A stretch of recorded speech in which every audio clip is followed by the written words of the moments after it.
আরে কেউ কি আছো? আমার দাদিকে বাঁচাও, বাঁচাও। কেউ কি আছো? দাদিকে বাঁচাও। মা মা, দাদির ঘর ভেঙে পড়ে গিয়েছে, দাদি ওর ভিতরে আছে, তাড়াতাড়ি দাদিকে বাঁচাও মা, তাড়াতাড়ি বাঁচাও। আরে ঘর ভেঙে গেছে, তোর কিছু হয়নি তো মা? আরে আমি এতদিন যেটা যেতাম ওটাই হবে, এই বুড়িটা মনে হয় ঘরের ভিতর মারাই যাবে। এখন আমার দিন রাত ভালোই কাটবে, চলো আমার সাথে। ছাড়ো আমাকে, তুমি দেখো না দাদি আমাদের কত ভালোবাসে, কত সেবা যত্ন করে। আমি যাচ্ছি দাদিকে বাঁচাতে। সবাই এসো, আমার দাদিকে বাঁচাও, বাঁচাও, আমার দাদিকে বাঁচাও। দাদি দাদি দাদি দাদি। আরে মা, কি হয়েছে? আমার দাদি এখানে চাপা পড়েছে। বন্ধুরা, এরপর কি হয় সেটি দেখার আগে নিচের সাবস্ক্রাইব বাটনটা কেউ যদি সাবস্ক্রাইব করে দেয় তাহলে তার বাবা মা চিরকাল বেঁচে থাকবে। আর যারা ভিডিওতে লাইক করবে তাদের মনের আশা যেন পূরণ হয়, আর আমি দোয়া করে দিলাম।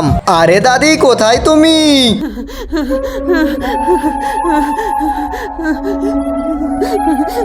মা, আপনি কোথাও ব্যথা পান নাই তো? আরে তোমার তো নদীতে ডুব দিয়ে মরে যাওয়া উচিত, এত বৃদ্ধ একটা মানুষকে তুমি মেরে ফেলতে চাচ্ছ।